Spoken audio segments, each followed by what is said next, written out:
तालुक्यातील राजेगाव या ठिकाणी आम्ही मी रमाई नाटक संदर्भात मीटिंग घेतली। तर आता आम्ही देवडी हातगाव या ठिकाणी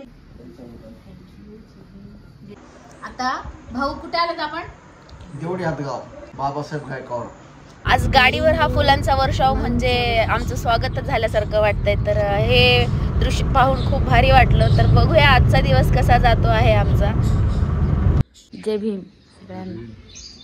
ही आमची जोडी आहे दोघांची।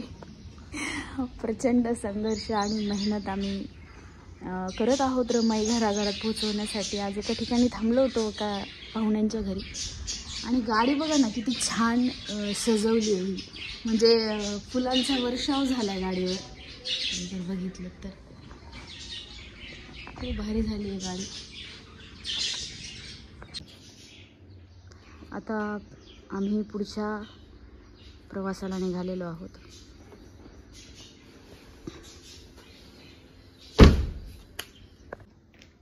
चला तर आज पुढचा प्रवास काय आहे ते आपण सगळेजण बघूया। 27 तारीख आहे, 27 ऑगस्ट।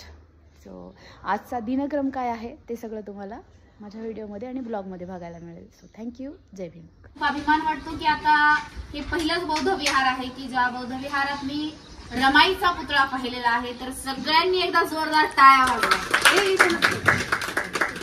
हे एक खऱ्या अर्थानं ही खूप मोठी क्रांती आहे। माता रमाई आणि बाबासाहेबांचा सोबतचा पुतळा पाहिल्यानंतर मला मनातून खूप आनंद झाला आणि मला ती स्टोरी ऐकायला मिळाली की सर्व महिला मंडळांनी स्वतः कष्टातून 1-1 रुपया जमा केलेला आहे आणि त्यांच्या कष्टाच्या पैशांमधून उभारलेला हा जो काही पुतळा आहे तो रमाईचा पुतळा त्यांनी इथे उभा केलेला आहे। त्यामुळे त्यांचं अभिनंदन। आणि सर्व महिला मंडळाला मी एवढं सांगते की ही खूप मोठी क्रांती आणि आदर्श आहे इतर जिल्ह्यासाठी, इतर तालुक्यासाठी। प्रत्येक विहारात माता रमाईचा एक पुतळा असलाच पाहिजे मला असं वाटतंय। सो खूप छान तुमच्या गावामध्ये येऊन आनंद वाटला। सगळ्यांचे मनापासून आभार। जय भीम, नमो बुद्धाय। गावातली मीटिंग करून आम्ही जालन्याला गेलो। जालन्याला इंगोले भाऊंच्या घरी आम्ही व्हिजिट केली।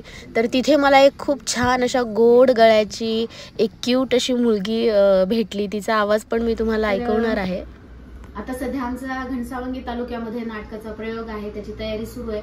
पण आज थोडा वेळ होता म्हणून आम्ही जालन्याला एक व्हिजिट करण्यासाठी आलेलो आहोत आणि आता आम्ही इंगोले सरांच्या घरी भेट दिलेली आहे। आमची पूर्ण टीम आहे, पटेकर सर आहेत, त्यानंतर अण्णासाहेब आहेत, सगळेजण आम्ही इथं आलेलो आहोत आणि खूप छान असं माझं स्वागत झालंय। तर मी सगळ्यांचे मनापासून आभार मानते। तुमची कौतुकाची थाप अशीच असू द्या। जय भीम, जय भीम। तर ह्या मुलीचा आवाज खूप गोड आहे। मी त्यांच्या घरी व्हिजिट केली, तिचं गाणं ऐकलं। पण आत्ता गाणं न ऐकवण्याचं कारण की कॉपीराईट्स क्लेम यूट्यूबवर येत असतात। म्युझिकचा ट्रॅक आहे त्यामुळे मी ते ऑडिओ बाहेर काढलेला आहे। पण मी तिला लवकरच भेटणार आहे आणि तिचा ओरिजिनल आवाज मी तुम्हाला ऐकवणार आहे। जालन्याची मीटिंग करून आम्ही एका गावात आलो पण इथं लोकच नव्हते, त्यामुळे माहिती काय सांगणार, थोडे नर्वस झाले होते। आणि पुढे बघा मग काय झालं ते। ह्या बौद्ध विहारामध्ये वंदन केलं। प्रचंड निराशेनंतर आशेचा किरण दिसत असतो। आपण आपलं काम प्रामाणिकपणे करत राहायचं, निराश व्हायचं नाही। कुठे चांगला कुठे वाईट प्रतिसाद मिळत असतो पण आपण त्याच ताकदीनं पुढे येत राहायचं। तर पुढे बघा काय झालं, मलाही फार आनंद झालेला आहे। तर आता आम्ही देवडी हातगाव या ठिकाणी मीटिंगसाठी आलेलो आहोत आणि मी रमाई या नाटकाची मीटिंग आम्ही इथं घेणार आहोत। तर इथं उपस्थित असलेल्या सर्व महिला मंडळ आणि बौद्ध उपासक उपासिका यांनी माझा खूप छान असा मान सन्मान केलेला आहे। तर त्याबद्दल मी तुमच्या सगळ्यांचे मनापासून आभार मानते। तुमच्या सगळ्यांसाठी जोरदार टाळ्या झाल्या पाहिजे।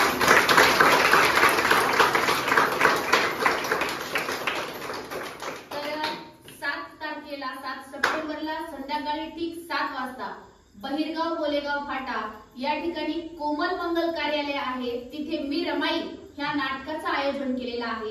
हे भारतातलं पहिलं नाटक आहे। तर ह्या नाटकाला सर्व खेड्यापाड्यातून, ग्रामीण भागातून जनता प्रचंड प्रेम देत आहे।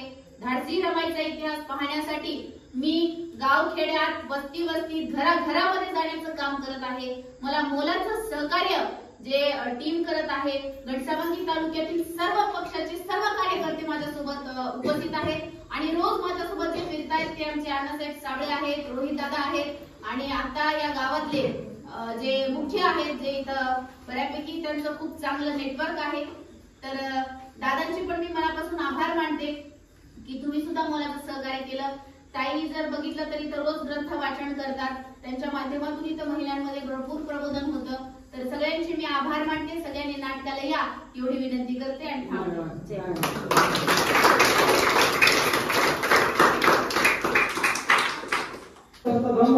आपण रोज वाचन करत आहोत.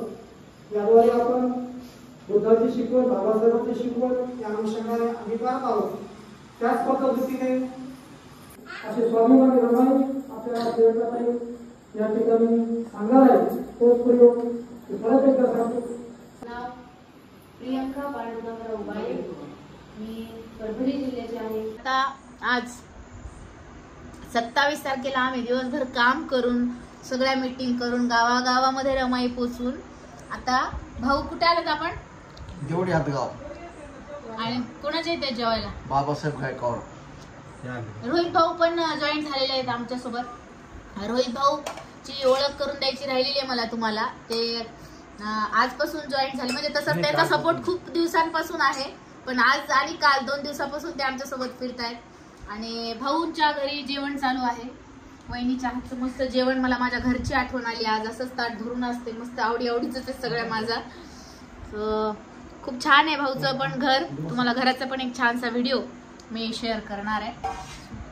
असंच बघत राहा. आता हा ब्लॉग मी इथं संपवते आहे. आजची 27 तारीख संपली. 28चा उद्याचा ब्लॉग मी तुमच्यासोबत शेअर करते. भाऊ काय बोलाल, कसं वाटते?